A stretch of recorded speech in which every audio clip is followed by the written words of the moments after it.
Hi all, Mirai starring Teja Sajja, Ritika Nayak, Shreya Sharan garu, Jairam garu, Jagapat Babu garu, directed by Karthik Kattamaneni. Cinema వచ్చేసి ఒక fantasy cinema.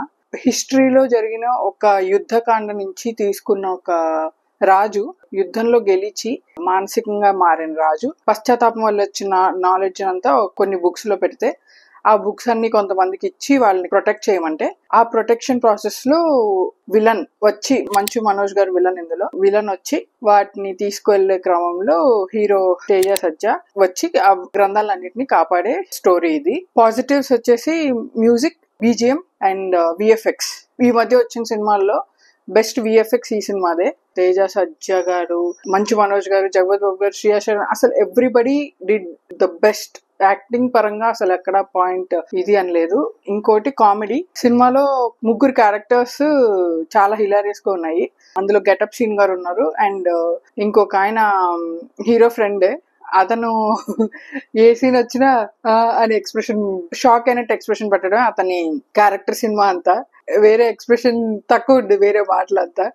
అది నాకు ఫన్నీగా అనిపించింది.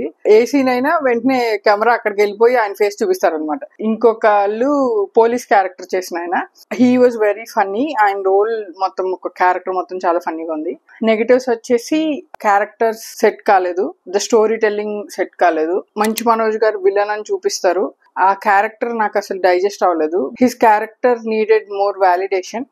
తను ఎందుకు అలా తయారయ్యాడు అనేది మనకు చూపించినప్పుడు ఆ క్యారెక్టర్ ఎండింగ్ అనేది సరిగ్గా లేదు. చందమామ కథలు లాంటి కథలు రాసినప్పుడు ఆ ఫ్యాంటసీ ఎంటర్టైనింగ్ ఎలిమెంట్ ఏదైతే ఉందో అది ఈ సినిమాలో లేదు. ఒక డాక్యుమెంటరీ సినిమాలా ఉంది, ఇదే నిజం అని చెప్తున్నట్టు తీశారు. If you are showing fantasy, it has to have that quality, right? Fantastic గా అనిపించాలి ఒక పాయింట్ లో, బట్ అది ఎక్కడ అనిపించలేదు. కొన్ని సీన్స్ మటుకు అదే గ్రాఫిక్స్ బాగున్నాయి కానీ fight choreography was better than వేరే మూవీస్ తో పోలిస్తే. బట్ ద స్టోరీ టెల్లింగ్ పెద్ద డ్రాబ్యాక్. నాకైతే ఏదో ఫ్యాంటసీ మూవీ చూసినట్లేదు, ఏదో చెప్తున్నట్టు ఉంది. సొసైటీలో ఉండే ఒక వర్గానికి మాత్రమే నచ్చే మూవీ, మిగతా వాళ్ళకి నచ్చకపోవచ్చు. Of course every movie is like that, but నేను చెప్పేది మీకు మూవీ చూస్తే ఇంకా క్లియర్ గా ఉంటది.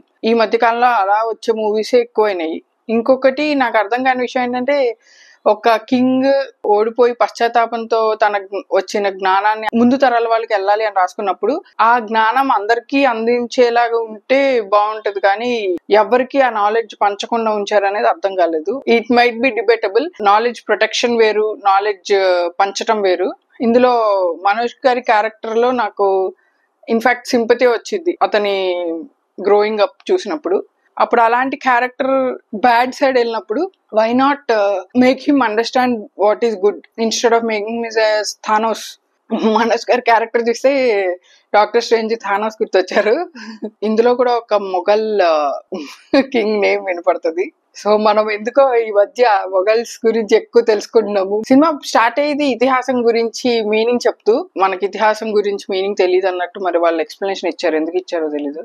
ఒక ముని త్రేతాయుగం నుంచి బతుకున్నాడంటే ఆ ముని is already a super man. మరి అతను ఉన్నప్పుడు ఇట్లాంటి క్రైమ్స్ ఎందుకు ఆపలేకపోయారు అనే డౌట్ వచ్చింది. సో నాకు పర్సీ జాక్సన్ అనే మూవీ, ఇంగ్లీష్ మూవీ గుర్తొచ్చింది. అందులో కూడా గ్రీక్ గాడ్స్ గురించి ఉంటది. గ్రీక్ గాడ్స్ ఈ సెట్టింగ్ లో వాళ్ళు ఉంటే వాళ్ళు ఏం చేస్తారు అనేది ఉంటది. అలాంటి మూవీ ఇక్కడ తీసుకొచ్చారు. బట్ అది నిజం చెప్పాలంటే అది చాలా ఎంటర్టైనింగ్ గా అనిపించింది. ఇది నాకు బోర్ కొట్టింది. మీరు నన్ను తిట్టుకున్నా పర్వాలేదు, ఇదే నిజం.